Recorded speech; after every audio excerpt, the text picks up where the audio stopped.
ఇలాగ అదే మీరు అన్నారు కదా ఎన్ని కష్టాలు పడ్డారని. ఇన్ని కష్టాలలో 3 షిఫ్ట్స్, 2 షిఫ్ట్స్ ఈ ఎండ హైదరాబాద్ ఎండలో అసలు ముఖ్యంగా నేను చెప్పాలనుకున్నది అంబాసిడర్ కార్ ఇచ్చేవాళ్ళు. ఇక్కడి నుంచి రామోజీ ఫిలిం సిటీ వరకు ఎండలో మధ్యలో ఒక రసమన్నమో పెరుగన్నమో కలుపుకొని స్పూన్తో తిని మళ్ళీ మూసుకొని ఏసీ కార్ని అడుగుదామనే ఆలోచన కూడా లేకుండా పనిచేశాను. ఏసీ కార్లు అప్పటికి వచ్చాయి, ఏసీ అంబాసిడర్ కార్లు. కానీ అడిగేదాన్ని కాదు ఎందుకో, అది కూడా తెలియలేదు నాకు. తర్వాత నా తర్వాత వచ్చిన చిన్న చిన్న క్యారెక్టర్లు చేసేవాళ్ళు కొంచెం అమ్మ క్యారెక్టర్లకి ఇంత అమ్మ క్యారెక్టర్లు వచ్చే ఆర్టిస్టులు ఇన్ని కండిషన్స్ పెడుతున్నారు. ఇన్ని కండిషన్స్తో ఏసీ కార్లు వచ్చి దిగుతుంటే ఓహో నేను అడుగుతేవారా ఏసీ కారు, నేను అడగలేదు కదా, నాది కదా తప్పు. కానీ వాళ్ళు డిమాండ్ చేస్తున్నారు, డిమాండ్ కూడా చేసేదని కాదు. మా ఆయన అయితే డిమాండ్ చేయొద్దు అనేవాళ్ళు. మనకి ఎటువంటి సపోర్ట్ లేదు, నీ ఓన్లీ నీ వర్క్, నీ యాక్టింగు, నీ దీనివల్ల నువ్వు వస్తున్నావు కాబట్టి ప్రొడ్యూసర్ని ఇబ్బంది పెట్టద్దు అనేవాళ్ళు. అదే మాట మీద పాజిటివ్ ఇన్ఫ్లుయెన్స్ వారు మీ మీద.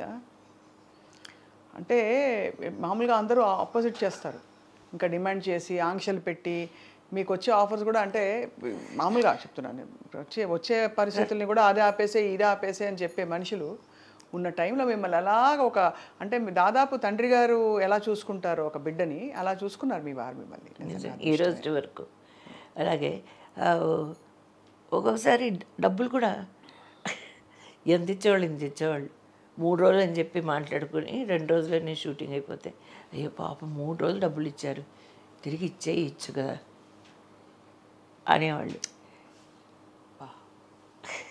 ఎవరుంటారండి? ఎవరుంటారు అసలు. నేను అన్నాను, నేను ఒక్కోసారి కోపం వచ్చింది నాకు. నేను ఇంత కష్టపడ్డాను 3 రోజుల కనే కదా నేను మాట్లాడుకున్నాను, ఏం పర్వాలేదులే, మనం ఇదే 4 రోజులు చేస్తే ఒకరోజు డబ్బులు ఎక్స్ట్రా ఇస్తారా, ఇవ్వరు కదా అనేది. ఒకసారి కృష్ణ గారి డైరెక్షను, గోపి మేనేజరు, అలర్జీ వచ్చింది నాకు, ఏదో ఫుడ్ అలర్జీ వచ్చింది, చేతులంతా వాచిపోయాయి, నా వల్ల కావడం లేదు.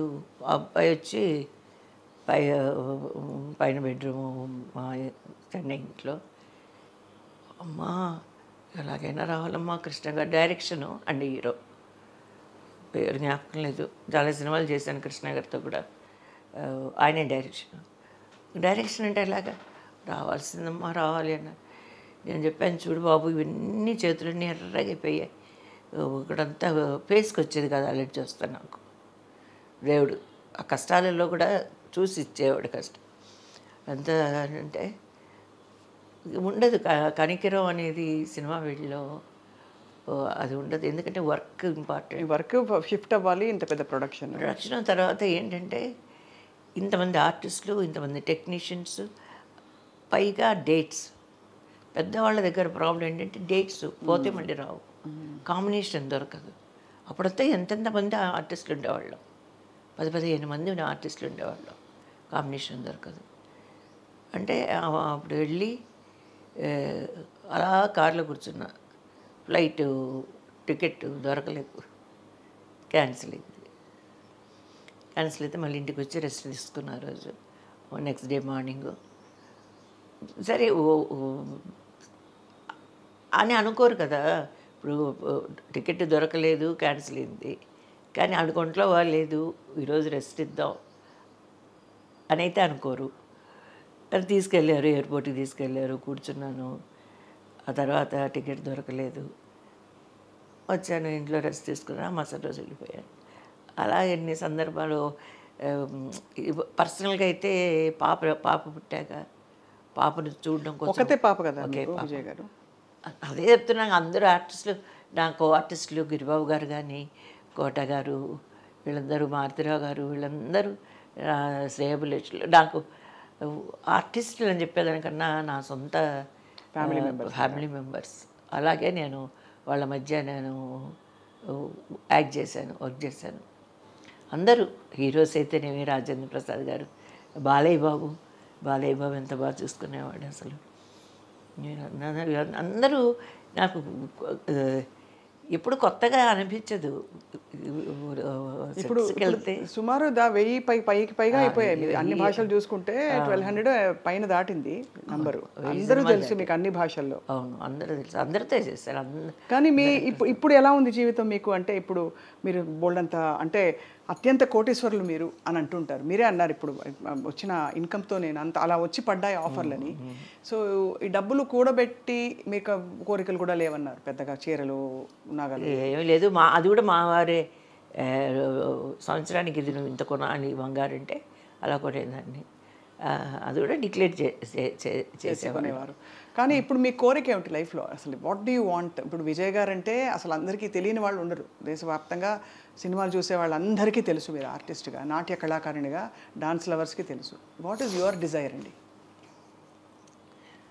నాకు నా ప్రేయర్స్లో కూడా ఓపెన్గా చెప్తున్నాను, ఆరోగ్యంగా ఉండాలి ఫస్ట్, మనశ్శాంతిగా ఉండాలి. ఈ రెండే నా కోరికలు. నా చుట్టూ ఉన్న వాళ్ళందరూ హ్యాపీగా ఉండాలి. నా కళ్ళ ముందు మా ఇంట్లో వాళ్ళకి ఎవరికి ఏ హెల్త్ ఇష్యూస్ కానీ అపాయాలు కానీ ఏవి జరగకూడదు. అవన్నీ నేను చూడకూడదు. మీరు దేవుడు రోజు దండం పెట్టుకుంటారా? రోజు మార్నింగ్ నైట్. ఏ దేవుడికి మా దండం నాన్నగారికి పెట్టుకుంటారు? ఇష్టదైవం? మేము యాక్చువల్గా క్యాథలిక్స్, రోమన్ క్యాథలిక్స్.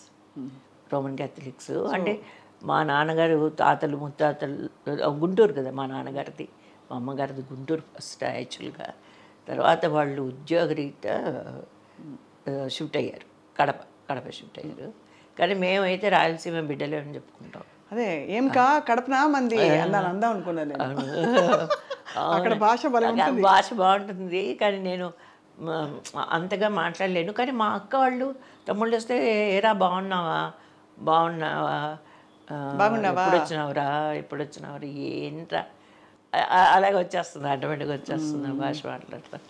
అయితే మీరు అయితే ప్రేయర్ చేసుకోవడం అలాగే. మా నాన్నగారు అలాగే రోమన్ క్యాథలిక్. అంటే విజయ్ గారు మీరు మదర్ మేరీని మొక్కుతారా లేక? మదర్ మేరీని మొక్కేవాళ్ళే రోమన్ క్యాథలిక్స్.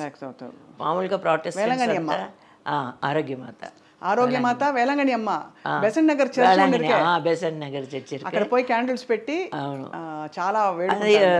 செப்டம்பர் 8 அவங்க ஃபீஸ்ட்டு. இன்னைக்கு ஒரு ஃபீஸ்ட் இருக்குது ஆக்சுவலி. ఈరోజు 11th లూర్ద్ మాత. లూడ్స్లో వాడు కనపడింది కదా. అవునవును. లూడ్స్లో ఇమాక్యులేట్ అని చెప్పింది అమలోద్భవ మాత అంటే ఏ ఎటువంటి ఇది లేకుండా అదే పవిత్రంగా పుట్టింది అని ఈరోజు డిక్లేర్ చేసిన రోజు. సో ఈరోజు చాలా మంచి రోజు. ఇప్పుడు మా ఫ్యామిలీలో తిరుపతిలో 2 బ్రదర్స్ ఉన్నారు, 2 ఫ్యామిలీస్ కడపకి వెళ్ళిపోయాయి. కడపలో ఈరోజు తిరునాళ్ళు అంటారు కదా తెలుగులో, తిరువిడ అంటారు తమిళ్లో. అవును, తిరునాళ్ళు ఈరోజు కడపలో అందరు అక్కడ ఉన్నారు.